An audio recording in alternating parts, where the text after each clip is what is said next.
Hello, and welcome back to Warrior Moms Surviving Child Loss. I am Michelle Davis.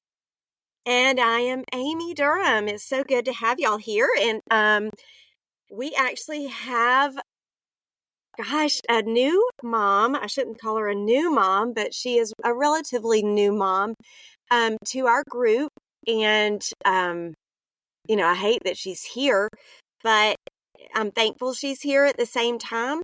But we actually I'm going to say we personally don't go way back, but we know a lot of the same people and stuff. So I was grateful when she found our group and started coming so we could I'm grateful how much you put on the internet so that I could find your group.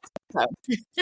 Well, yeah, good. Misery Needs Company is the joke always, right? Yes. But her name is Jenny Schick, and she lost her daughter, Logan, 2.5 years ago. Jenny, yes. Am I right? Yep. Okay. 2.5, yep. Yep, 2.5. So I'm going to introduce Jenny Schick, and I just want you to tell us a little bit about Logan and who she was. Well, she was, the first time we heard the song Wild Child by Kenny Chesney, we were like, there we go. There it is. Summed it all up, right? Yes, the whole story in one song. Yep. Yes. Yep. She had a beautiful soul, probably one of the most giving and generous, sweet-natured spirits in the world, but also could fiercely loyal. You didn't mess with her family. You didn't mess with her. You didn't mess with anybody. Like, she just was that ferociously overprotective, but she just a really sweet soul, just a really, really sweet soul. She was always, I like to joke and say, she was a perfect baby. She hardly ever cried. Wow. And we did not know how good we had it. My in-laws kept saying, wait till you have your next one. And then we had Joe, and we were like, okay, I get it. We like to say she kind of hit her terrible twos and never left them. She was two the rest of her life. Yeah. Yes. So, but she was troubled, but she was sweet. Most of them are. Yeah. Yeah. They really are. Talk us through the terrible days leading to Logan's passing. So, well, it depends. How far do you want me to go back? Because it's hard to go. Yes, you start where you feel you need to start, because we all have different. Yeah, we all have different roads, and some of them, mine was a long road. Yeah, and ours was. I feel like too. So to not go back to the beginning is to do a kind of a disjustice, really, to the story, because if you jump in the middle, you don't understand how she got to where she was. Yep. You missed it. You know, with people of addiction, you need to know how they got there. It's not just where they are. No. So, and it doesn't. And I do want to say this: it does not define them either. No. It does not define them, and that's where that needs to be said right there. Exactly. So she, like I said, she was had a really big heart, and also, though, she had a lot of anxiety that we didn't really understand, because I feel like this was back before, people didn't understand mental health. Like, and you really didn't think that a third grader could have mental health issues, but they do.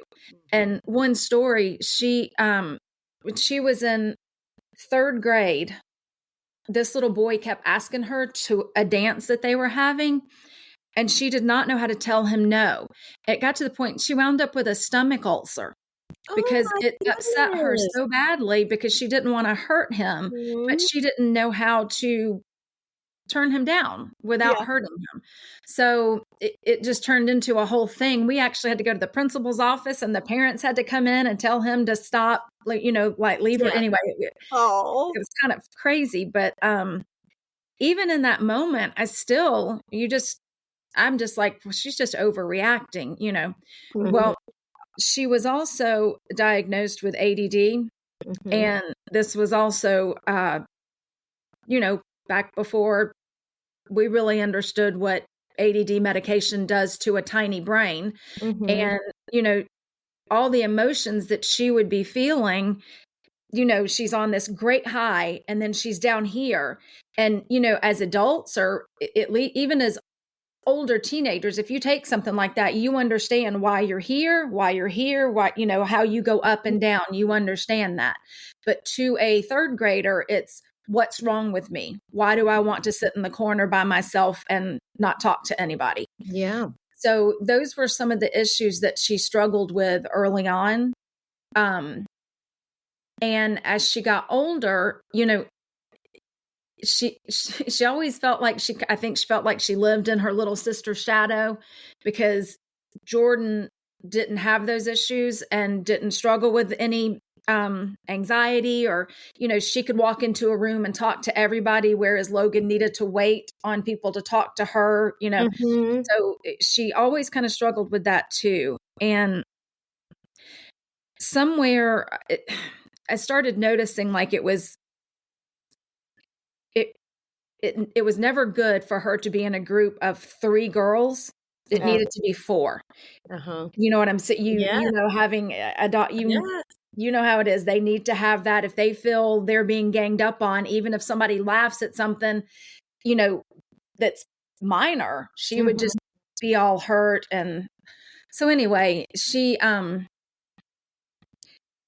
Layla would say, she says, there's always a duo in the trio. Yes. Like there might be a trio. Yes. But there's always a duo in that trio. Somebody's always battling for the attention. And there's going to be a partner in the school. They're going to be partners, and you're going to be left out. Yeah. Type. Yeah. And Logan couldn't differentiate between, she took everything personally. Like she took everything to heart 100% and couldn't differentiate between, okay, well, this really isn't about you. It's about somebody. I don't really know if I'm explaining that right, but she just felt like she just felt everything deeply. Yeah. So all of that combined, she just started struggling when, I guess it started getting really bad when she was in 8th grade. We started noticing she was really, kind of taking a turn. She was struggling more with friends. And then she went on to high school to 9th grade, and her friends made cheerleading and she was still just playing soccer. But actually she turned to volleyball, and just kind of felt left out. And this is no way reflecting like those girls didn't do anything wrong. This was she was just trying to still find her place. Exactly. She hadn't found it yet. Yeah. She found not the best people to invest her time with as time went on. And she actually, she was 15 and she snuck out and took our minivan to a party. Nice. Yeah. I was like going, wow. And I thought I had a big when I was young, but she took the cake on that. Yes. But anyway, so we knew she was going down a bad path. So we decided, okay, we were going to try to move schools, just try to get her in a better environment. We chose Lambert High School, which was great for Jordan, not so much for Logan. But of course, we moved her the start of her junior year. So as you can imagine, that was hard, but she wanted to move. She was ready to get out, but we just don't know that it was the best school choice for her. Yeah. So, she became more and more introverted, just, still once again, could only have like one friend at a time. And,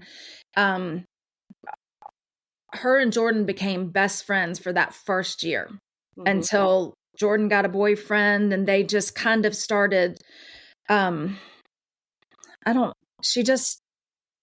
know any other word except she just became more and more introverted. Turned into herself. Yeah.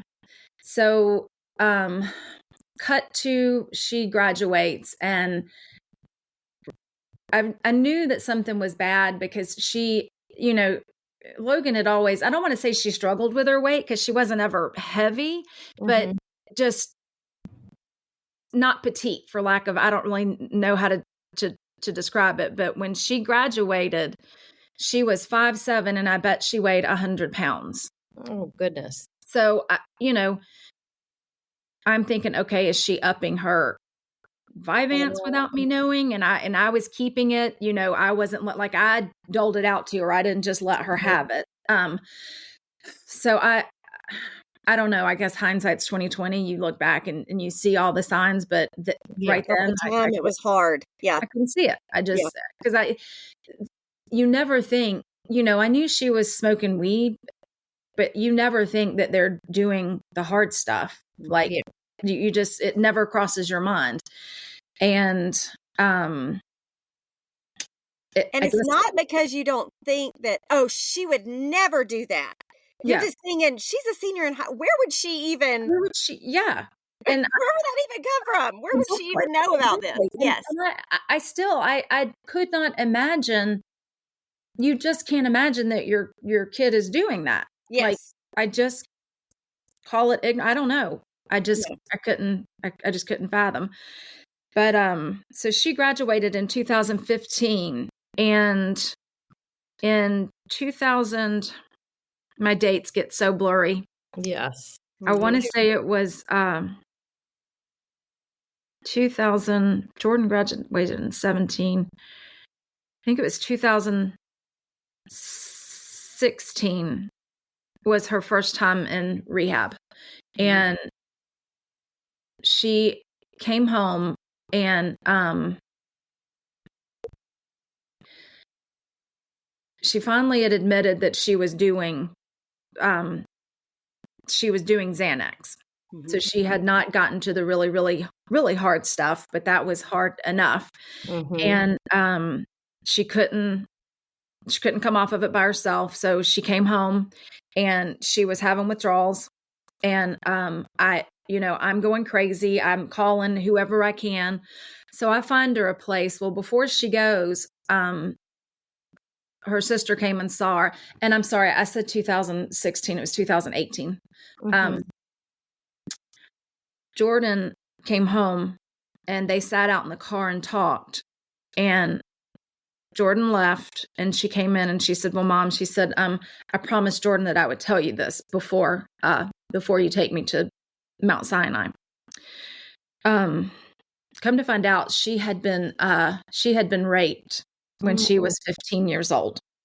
Oh my gosh. Violently raped, not a date rape. Violently raped twice by and the same night. And then when we moved, her junior year, she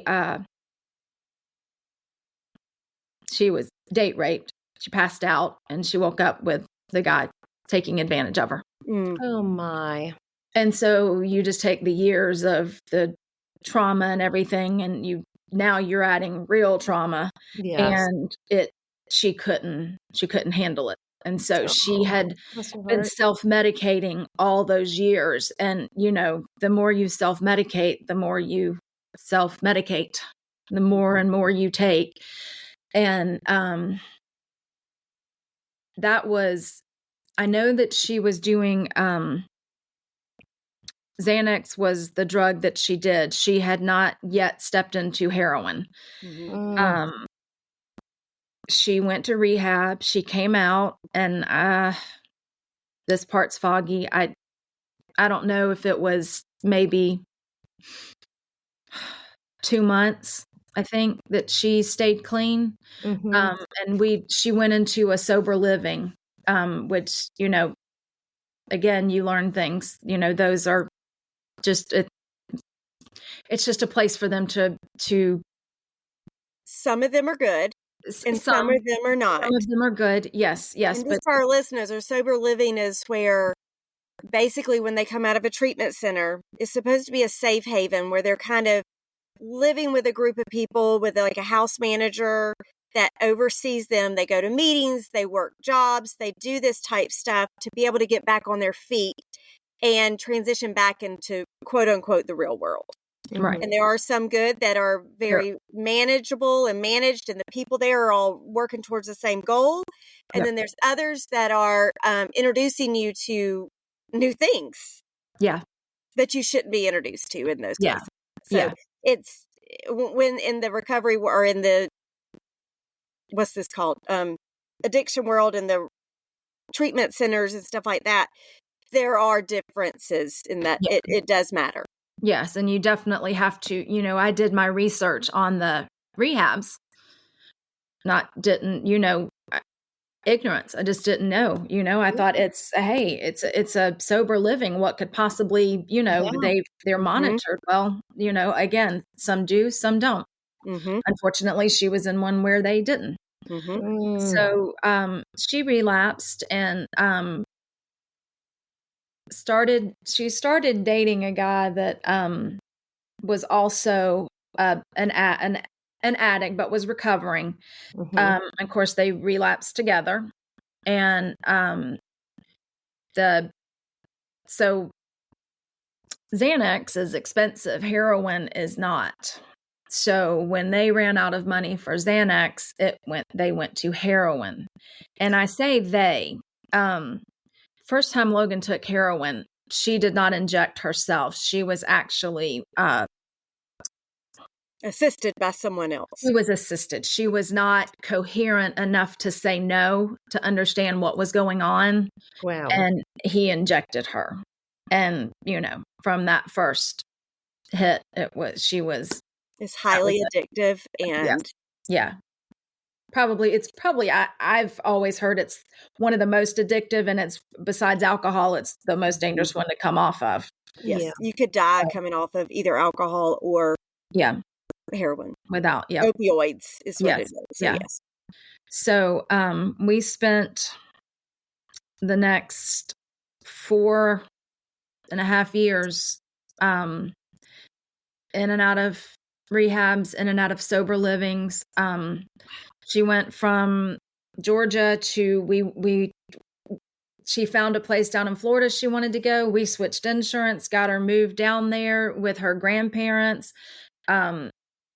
And then she found a place further south that she wanted to go. And, by this point, she had navigated the system. I mean, she could get online and find and figure out insurance because, they want your money. So again, not all are bad. Some are good. But do your research if you ever need it. Yes. Yeah. So she found places, and she wound up down in, Mar-a-Lago, Palm Beach. Yep. I always get them. Is it West Palm Beach that's in Florida? I have no idea. I always forget. There's a Palm Beach, I think Palm Beach is California. West Palm Beach is West Palm Beach. That's right. You would think it was backwards. I know, right? I think that's why it always confuses me. Yes, you would think it was backwards because that's the West Coast anyway. She wound up down there, and Logan had she couldn't be alone. She's codependent. Yes. So always very codependent, always needed to have somebody else, a guy with her. And so she went through 3 or 4 boyfriends in the 4 or 5 years that she was in and out of rehab. Of course, all of them she met in rehab or in sober living. And that's okay, because sometimes that works. But for somebody like Logan, it was not going to work. And bad choice after bad choice. And so it's a vicious cycle. It's a vicious cycle with the places and the decisions and the people, and they might be somebody different in a different place, but it's still the same cycle. Yep. And so she cycled, like you said, 4 to 5 years. Oh yeah. And she was back home. Yes. With y'all. Yeah. I actually, in February of 2022, Sean and I were still living in Atlanta, and we got a phone call from some strange man out in California that said, you need to fly out here and get your daughter. She was at his apartment. She was scared. She had no place to go. She had lost her luggage. And come to find out, he was I think he was a dealer, not 100%, but it was just a very long, bad night, to the point I booked a flight, and in 5 hours I was on a plane to California. Went and got her and brought her back. And I met the guy that she was dating at the time. He was supposed to be going back to Minnesota. He did not. He came to Georgia. We did not know that until somewhere around May 7th, I guess. We caught him in our basement. She swore that he was going to a rehab. So, nothing that we can do. I'm not kicking her out. So anyway, I'm making this story choppy, but on May 13th, we had to fly down to Florida because we got a call from Sean's mom that his dad was passing away, and it was happening pretty quick. So we caught a flight the very next, we booked it the next morning, and we were flying out that afternoon. And Sean's your husband, right? Sean is my husband. I'm sorry. Yes. Yeah. I was on Logan. It was taking her forever to get ready. And I finally, I'm like, what is going on? And this, she had been good. Like, she had been going out with her sister. They were getting along great. No signs of anything that I could see. Now, she drank, but Logan was never a big drinker. So if she did drink, and I know for a lot of people, they don't understand that, but lesser of two evils, and yeah. I wanted her at home. So if she was going to go out and she would have a few drinks, then so be it. At least she's here. And she's not doing heroin. She's not doing meth. She's not doing any of that. And we have an eye on. She was with her sister. She was with her sister. Who was her protector and loved her and was not going to allow that. Exactly. To happen. Exactly. So I go downstairs, and come to find out, the guy, his name, his name doesn't matter. Yeah. I don't know why I even started to say that. I have a name for him. Give him any airtime. He doesn't get any airtime. That's right. I have a name, but I won't say that on here. Yeah, I'm sure you do. Yeah. So he is downstairs in our basement with her, and she is 3 sheets to the wind, hammered. I just thought she was drunk. She was not. She was high. She had been doing heroin.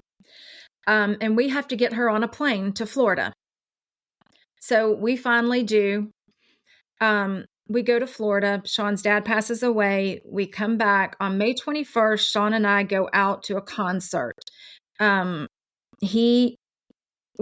We get back from the concert, and we go to a place in Roswell, and Sean has an accident that night. He slips on some steps, breaks his ribs, almost dies, spends, that was May 21st. On May 29th, they decided they scheduled a surgery. They were going to do surgery on him May 30th to scrape out his lungs, because his lungs filled with fluid, and that it almost killed him. Wow. And so on the morning that they're supposed to do surgery, I get a phone call from my mother-in-law, and she's hysterical. She's like, I was getting ready. She's like, I was in your room, and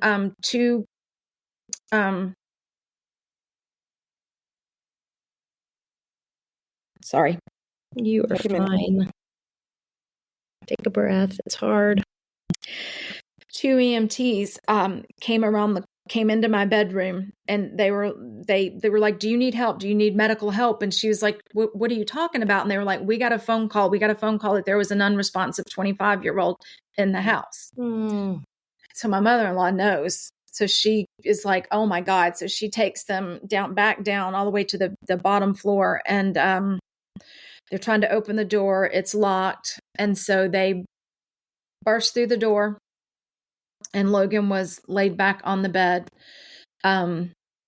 and the guy was going out the window as the EMTs were coming in, and she was, I think she was gone at that point, but I don't know, because that they didn't pronounce her time of death was after she was at the hospital, and I know that's not, I don't think that it's correct, but I got home. I hung up with her and I jumped in my car, and thankfully we were less than 10 minutes from the hospital. So when I got there, they were coming out with her on the gurney, and they had the big machine, The I don't paddles. know what it's called. And I ran over and I was screaming, "Is she alive? Is she alive?" And, they won't even look at me. And out of the corner of my eye, I saw him on the ground under the window, and I just ran and leapt on top of him and just pummeled him to the point that I got pulled off of him. I didn't get thrown to the ground. They did not throw me to the ground, but I got put on the ground and I got handcuffed. Oh, wow. Where I was when my younger daughter showed up. So I'm on the ground handcuffed. They are taking her into the ambulance. And the only good thing the guy ever did is they asked him if he wanted to press charges. And he said, "I don't know what you're talking about. She didn't touch me." So he did do one decent thing. Yes. But they kept me there until they were making me stay because of some protocol. I don't even know what it was. And the female officer got a notification and she said, "They want me to get you to the hospital now." So when I got there, I walked in and Sean had come downstairs from his hospital room and we locked eyes and he said, "She's gone." And she was gone. Oh my gosh. That whole scene, I know, just probably replays and replays and replays in your head. You have so many. One of the moms that I talked to, her son just died, and she just what ifs every time I see her. She's just like, if I had, and I'm like, you can't. We all what if, but my what if is, what if I hadn't let my anger get me, and I hadn't have ran towards him? If I would have gotten into the ambulance with her, and she heard my voice, would it have pulled? Was she alive? Would it have pulled her back? And that's the thing that I go over and over in my head. And I know it's such a, it's just the craziest things that there's 1,000 things that I'd go back and think and know that I could have done different. But that day, that moment in time, just to hold her hand, because they wouldn't let us touch her. When they weren't going to let us go in and see her, and we had to beg to go in and see her. So the medical examiner said, "I will let you go in," but he said, "You have to promise me you will not touch her, because I don't know if she is a crime scene yet." Goodness sakes. Oh my gosh, I'm so sorry. So that's Logan's story. Well, and you have, as we all know, you carry your grief, and then you have your daughters and your husbands. And it just is, it's so many layers that are so hard. And, the thing with my daughter, she was always such a strong, confident kid. I like it. That's the other thing that breaks my heart is she fell apart, and all those years I thought she was so strong, and she was dying inside with me and Sean. And I was so hyper focused on Logan and all of her struggles that I missed my younger daughter's struggles. So another what if. I know. But Well, I mean, that's she turned out great. So well, she's and that's doing where wonderful. addiction is a family disease. Yeah. And that is, all of that. Yeah. And then, and so she's passed. Now the next question is, Michelle, what have you, you want to ask it? You're the good question person. Well, well, I was going to say, you talked about your daughter Jordan doing well. Fast forward to just this fall, and you celebrated her wedding. I mean, that to go from the end of May and that horrific scene and just 2 years desperate later. sorrow. I mean, we met you, I think, what was it, maybe 3 weeks after that you came No, to your mom's? December. It was December of last year. Also 6 months. Yeah. Yeah. No, okay. it was a year. I think it was a year and a half. It was a year and a half. Yeah, because Yes. I was non-functioning. Yeah. Oh, as I'm sure. absolutely. So no, it was a year and a half. Yeah. And what were, when you say you were non-functioning, like give us a couple pictures of what that looks like. I've wondered so many times how people, I say that have real jobs. I have a real job. We have a business, but I could pretty much either choose to not get out of bed and not do anything, or stumble downstairs to the couch and do a minimal bit of work. And that's what I did. I just, it was, I feel like I zoned out on TV for 6 months, and it was background noise. It was just to shut out.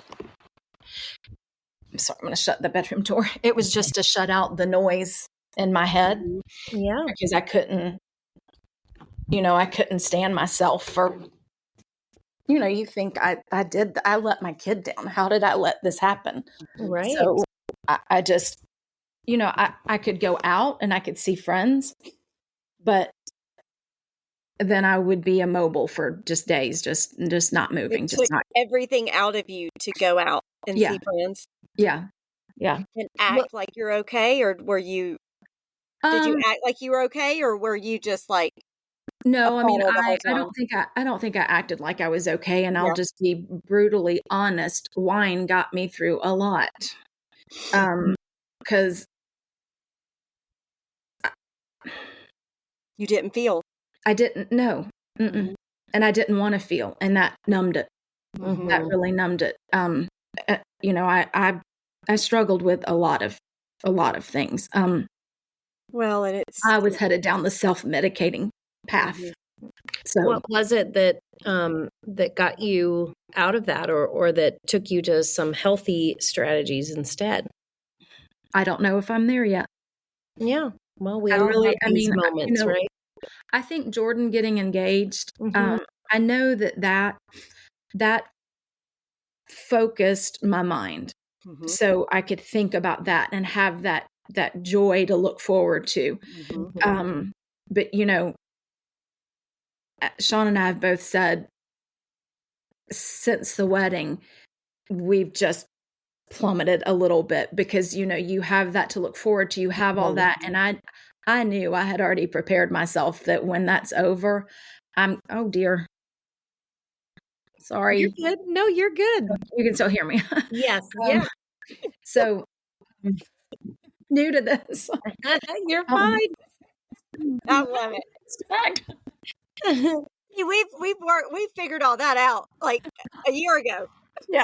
Yeah. We're professionals at this technology thing, but we are a little bit better than we were at the beginning, right, Michelle? Yes, for sure. I'm clueless.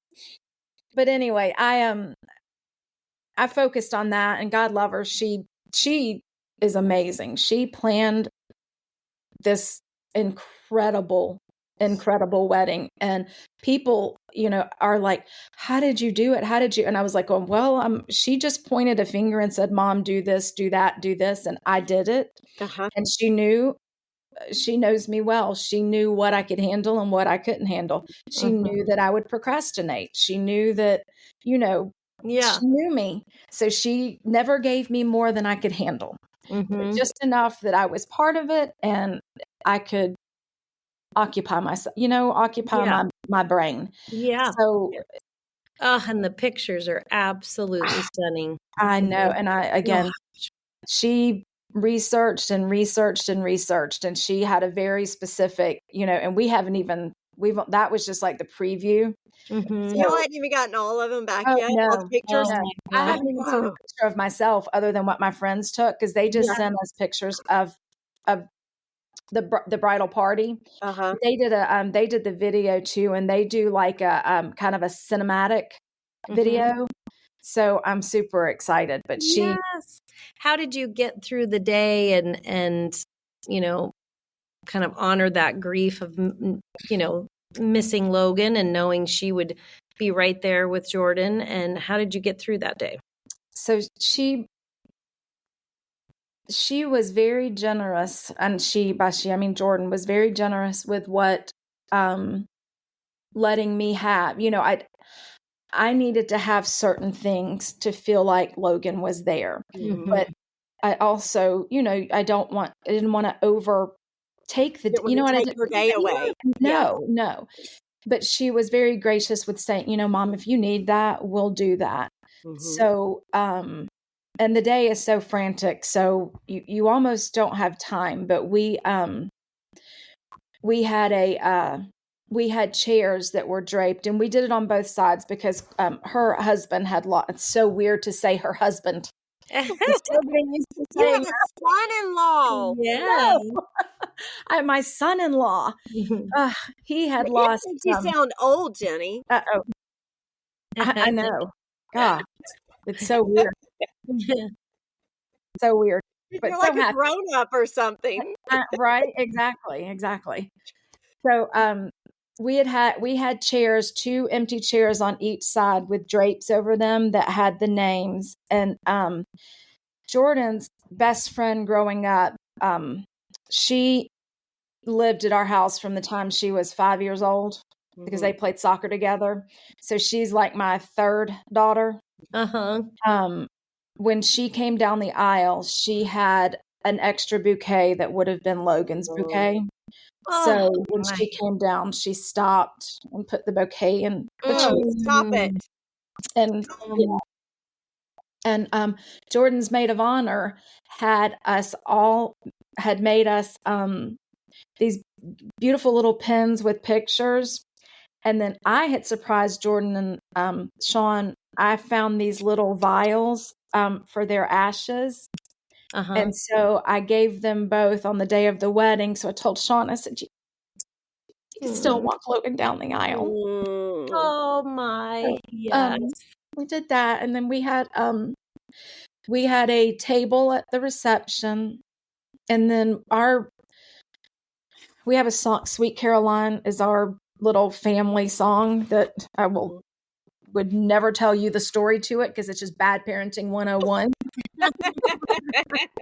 We don't want to put that out in the world. Yeah, that's right. But we played that song and had just a big dance for her. And anyway, she was there. And we made the maid of honor also decided to do a scrapbook for Jordan. And so that everybody made a scrapbook page. And so I made 2 pages. I made one for me. I made one from Logan. That was hard, wasn't it? Yeah. That took a while. Yeah. So we kind of have this thing that Jordan, I think it was my first birthday after Logan passed. She gave me a card, and she said, in it said what Logan would say.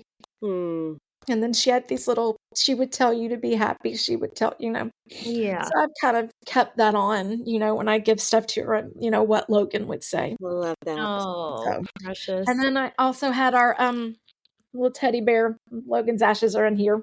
Oh. So I had that with me all day. Oh, I love that. Yeah. Oh my gosh. Those are beautiful things. I haven't heard about. Yeah. Well, the other thing that we did too, I got this from a Never Say Her deal. Yes. Yeah. The very first time she was at the first meeting that I went to, and she was talking about her Daughter's wedding, and they did a family portrait and had a picture of her son in the portrait. And so we did that. So we had our family pictures. We have a picture of Logan. I also had the picture in the chair beside me, but we also did that. Oh, So I'm super excited to see that too. I love that. I love that. Beautiful. I love it. So what are some of the things that that you've found that have been helpful? So when we think of listeners and you're 2.5 years in, and gosh, you've just lived through so much trauma. And what are some things that you could say that helped somewhat? That helped me get out of bed every day almost. Right? Yeah. I think 2.5 years is not. I know. Still in it. It's still, you're in the trenches. Oh, well, yeah, the second year was just horrible. And, I think one thing that I would say is, I appreciate that, like, Amy was brutally honest with me about, the second year, the third year, it doesn't get better. It doesn't get easier. That's what I want to say. It doesn't get easier. It gets better, but it doesn't get easier. And for me, Jordan and Sean both wanted me to talk to somebody, to see somebody, a therapist. And for me, for me personally, just going and talking to somebody that really has no other than a clinical idea of what I'm going through, that to me was not going to help me. I needed somebody who had experienced it, who had it didn't have to be my exact trauma, but they had to have a real understanding for me to talk to. So going to Warrior Moms, and like, my family doesn't let me miss. Like, there's been days I'll come up with every excuse, and they're like, no, you need to go. You need to go. So they have it circled on their calendar. Yeah, exactly. To the point where, like, it's been like 30 minutes before, and Sean's like, go, like, you need to go. So I think, try to surround yourself with people. Don't just talk to a psychiatrist or what. Talk to people that have been, like you said, in the trenches, that know and have proven, that have ways that they've dealt with it. Because I'm still learning. Like, I still don't have. It's just day to day. Oh yeah. It's just today I was like, I literally was like, I don't know if I can do this. Yeah. I don't know if I can do it. I'm not sure. We wondered that. We said that right before. Yeah, I was like, I am hitting panic mode like an hour before. My palms were sweating, and I was like, oh, I'm just getting ready to just lay this whole thing out there. And, look at me, I'm getting nervous, right? Just talking about it. Yeah. But, and I'll be honest, I have self-medicated. The first, is it okay if I share this? Yeah. The first 6 months, the first 6 weeks, I probably went through a bottle of wine a day. And I thought that was numbing my pain. It doesn't. It amplifies it. Yeah. So it just puts it off, doesn't it, for another day? Exactly. And you're not the only one that has done that. Oh, I know. I know. Well, and we so appreciate your honesty, because it's, it normalizes it, and it's not something, of course, like you said, it doesn't make it better. No. It just prolongs that. Nope. You still have to face it. That's the reality of it all. But I love that you're allowing others to hear, that And Gosh, it's it happens. and nobody could tell me, and nobody could tell me that you're making it worse. You're just making it worse. And I'm like, yep, but right now at this particular moment, I feel At better. 4:52 in the afternoon, yeah, go buy me I'm another. feeling Yes, okay right now. So yes. yeah. Well, and I don't think that, but you had friends that cared about you and loved Oh you yeah. and have walked this walk with you for so long, Yeah. and Yeah. but they don't know. No. You're grateful for them to stick around and bring you dinner and, come drink a glass of wine, whatever. But it is hard to talk to them because you're sitting there thinking, you don't know what I'm Yeah. feeling. No. You can't. And I don't want you to. No, Yeah. and I don't I'm want you grateful to. that you don't, but exactly. They're So, not I mean, gonna. and you're like, I'm never going to be normal again No. because nobody that I know that I'm sitting with has been through this. They don't know, Yeah. and so that, and I don't want Right. you to. Right. And so that is the No. comforting So fact of, how did you move from, the bottle of wine a day? How did you sort of wake up from that? Well, again, I'll be brutally honest. I looked in the mirror one day and realized I had aged 10 years, Yeah. and I know it wasn't just Yes. that. yes, But it, I knew that I was,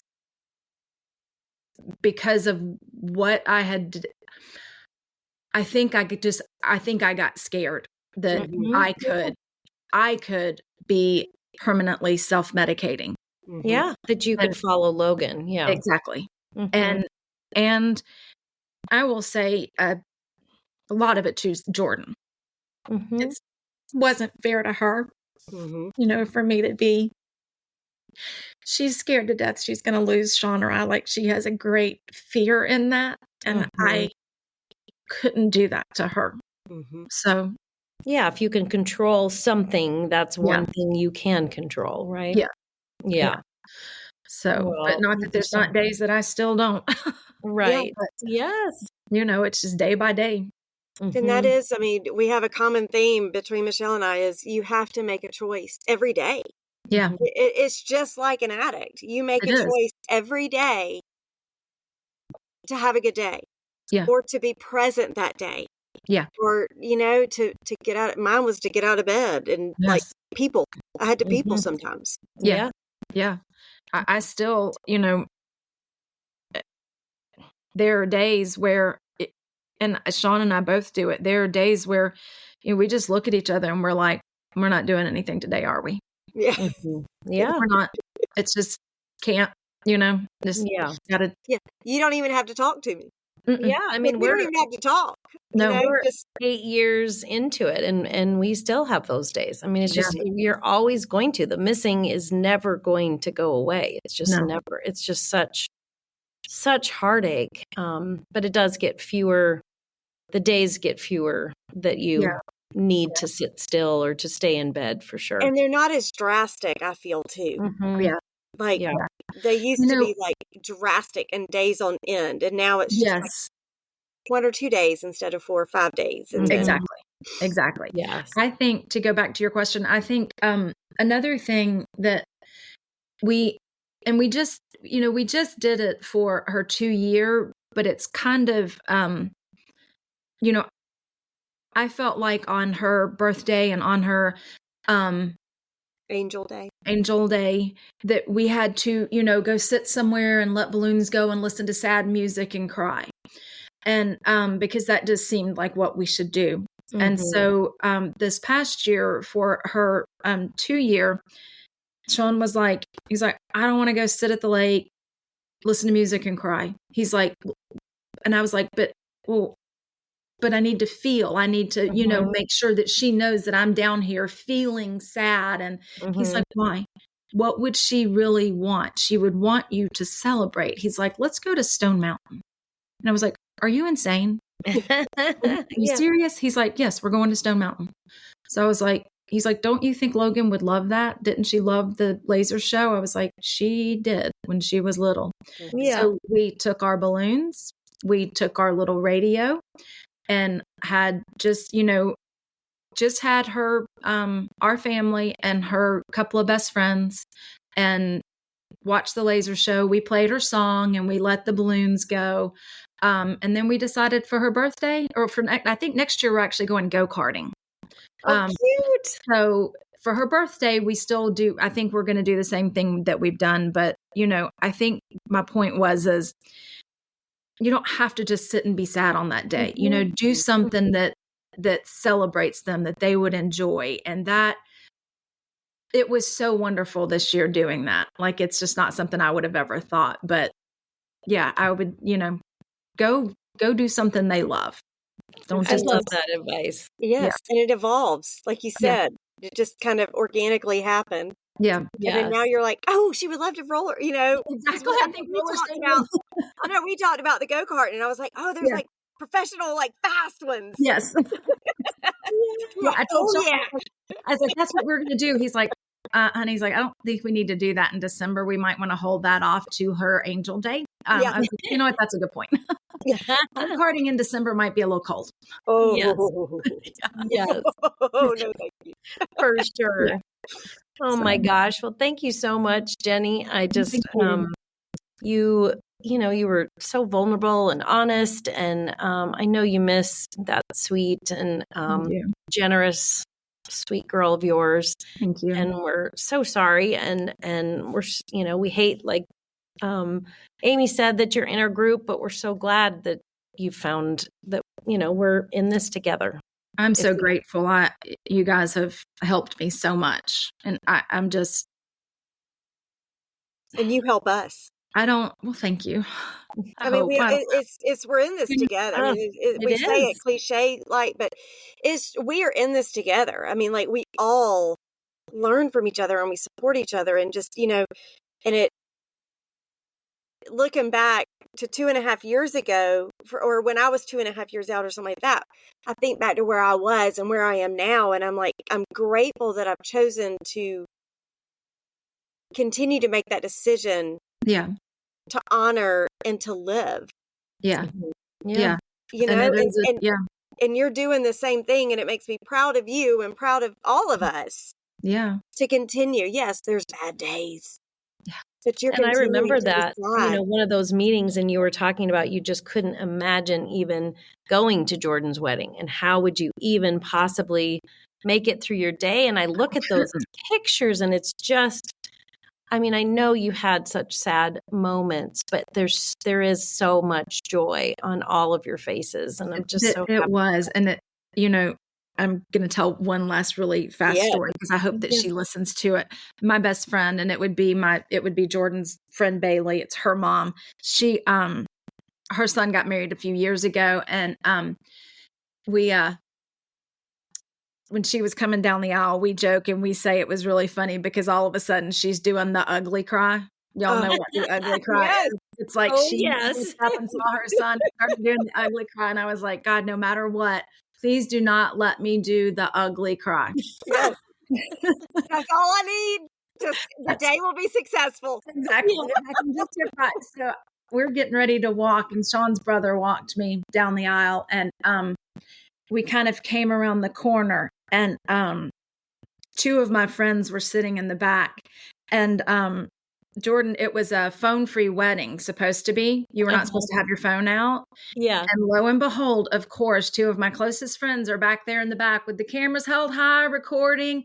And I was so grateful because I didn't do the ugly cry because it just cracked me up. Yeah, breaking the rules right there. So I didn't do the ugly cry, but I did do the ugly cry when Bailey came down the aisle. But,